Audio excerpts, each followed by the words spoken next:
Hello guys, क्या हाल है? आप सब बढ़िया होंगे। तो मैं आपका दोस्त ललित, तो ललित वर्ल्ड में आप सबका स्वागत है। तो दोस्तों, आज है तुलसी पूजन। ये तुलसी पूजन जो वो 5 दिन चलता है। इसमें तुलसी को अच्छी तरह से सजाया जाता है। हर दिन इसकी अच्छी तरह से पूजा की जाती है। तो चलो दिखाता हूँ मैं आपको। तो तुलसी पूजन में सबसे पहले तो ये चौका डाला जाता है। जहाँ पर तुलसी होती है वहां पर चौका डाला जाता है और तुलसी को दुल्हन की तरह अच्छी सी चुनरी चढ़ाई जाती है, सुहागी चढ़ाई जाती है और साथ में कुछ डोली वगैरह भी बनाई जाती है। और 5 दिन के लिए ये धूप और दीप जो है वो जले रहते हैं। तो कई लोग जो है वो छोटी रंगोलियां बनाते हैं, बड़ी भी बनाते हैं। हमने छोटी भी बनाई है, बड़ी भी बनाई है।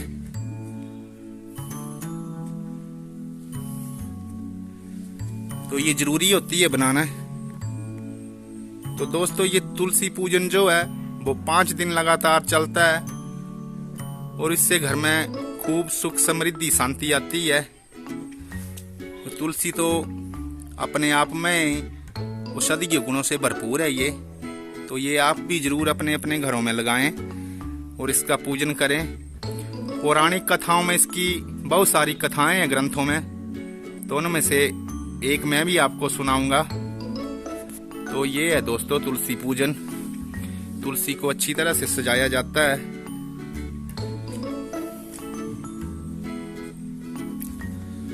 सुबह शाम इसकी पूजा की जाती है अच्छी तरह से।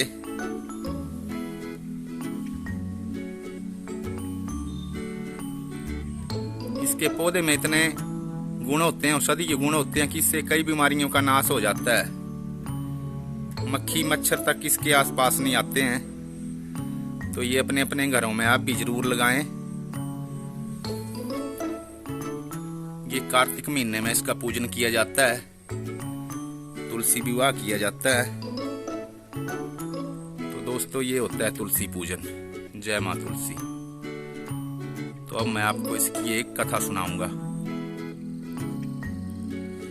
तो तुलसी पौधा पूर्व जन्म में एक लड़की थी जिसका नाम वृंदा था। राक्षस कुल में ही उसका जन्म हुआ था। बचपन से ही भगवान विष्णु की वो बहुत बड़ी भक्त थी। प्रेम से भगवान की सेवा पूजा किया करती थी। जब वह बड़ी हुई तो उसका विवाह राक्षस कुल में दानवराज जलंधर से हो गया। जलंधर समुद्र में उत्पन्न हुआ था। वृंदा बड़ी ही पतिव्रता स्त्री थी, सदा अपने पति की सेवा करती थी। एक बार देवताओं और दानवों में युद्ध हुआ। जब जलंधर युद्ध में जाने लगे तो वृंदा ने कहा, स्वामी आप युद्ध में जा रहे हैं, आप जब तक युद्ध में रहेंगे पूजा पाठ में बैठी रहूंगी, जीत के लिए अनुष्ठान करूंगी और जब आप वापस नहीं आ जाते मैं अपना संकल्प नहीं छोड़ूंगी। जलंधर तो युद्ध में चले गए और वृंदा व्रत का संकल्प लेकर पूजा में बैठ गई। उसके व्रत के प्रभाव से देवता भी जलंधर से थर थर कांपने लगे और हारने लगे। सारे देवता जब हारने लगे तो विष्णु जी के पास गए। सबने भगवान से प्रार्थना की, भगवान अब आप ही हमें बचाइए। तो विष्णु जी ने कहा कि वृंदा तो मेरी परम भक्त है, मैं उसके साथ छल नहीं कर सकता। फिर देवता बोले, भगवान दूसरा कोई उपाय भी नहीं है, आप कुछ ना कुछ जरूर करिए। तब भगवान जलंधर का रूप लेकर ही वृंदा के महल में पहुंच गए। जैसे ही वृंदा ने अपने पति को देखा वह तुरंत पूजा से उठ गई और वहां देवताओं ने जलंधर का वध कर दिया। उसका सिर काटकर अलग कर दिया। उसका सिर वृंदा के महल में आ गिरा। जब वृंदा ने ये सब देखा तो फिर वह चिल्लाने लगी कि ये मेरे पति का सिर है तो आप कौन हैं? तो उसने सब कुछ समझ लिया कि ये भगवान विष्णु ही है। तो वृंदा ने भगवान विष्णु को श्राप दे दिया कि आप पत्थर की मूर्त बन जाओ। तो भगवान विष्णु पत्थर की मूर्त बन गए। इससे क्या हुआ, देवताओं में हाहाकार मच गया और माँ लक्ष्मी भी वहां आकर रोने लगी। तो वृंदा ने उसके पति को ठीक कर दिया, वापस उसी रूप में भेज दिया और उधर अपने पति की सबके साथ सती हो गई। तो जो वो राख थी उससे ही एक तुलसी का पौधा निकला। तो वही तुलसी है।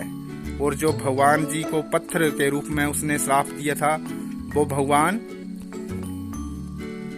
तो वो पत्थर जो था वो शालिग्राम के रूप में प्रकट हुआ और भगवान विष्णु ने कहा कि शालिग्राम की पूजा में तुलसी को भी जरूर रखा जाएगा। तो इसी के साथ जब भी भगवान शालिग्राम विष्णु की पूजा होती है तो तुलसी का प्रसाद जो है वो जरूर लगाया जाता है। तो जब भी शालिग्राम की पूजा होगी तो तुलसी का भोग जरूर लगाया जाएगा। तो सभी ने शालिग्राम की तुलसी के साथ विवाह कर दिया, तभी से तुलसी विवाह मान्यता हो गई। तो ये तुलसी का विवाह शालिग्राम के साथ कार्तिक मास में हुआ था। अतः ये देव उठावनी के एकादशी के दिन इसे तुलसी विवाह के रूप में मनाया जाता है। तो दोस्तों ये थी तुलसी विवाह की कहानी। तो ठीक है, जय माता दी। तो तुलसी पूजन में दोस्तों कई लोग जो हैं वो घरों में ही गन्ने की बेद बना के इसको पूजते हैं, पर यहाँ पर हम इसमें गन्ने का पौधा साथ में लगा देते हैं और आंवले का, फिर इसको पूजा जाता है। जय माँ तुलसी। तो दोस्तों अगर ये आपको मेरी वीडियो अच्छी लगी हो तो प्लीज़ इसे लाइक कमेंट शेयर जरूर करना, और जो मेरी वीडियो में नए हैं वो इसे जरूर सब्सक्राइब करना और बेल आइकन भी दबा देना। तो ठीक है दोस्तों, मिलेंगे अगली वीडियो में। जय माता दी, जय माँ तुलसी, जय हिंद।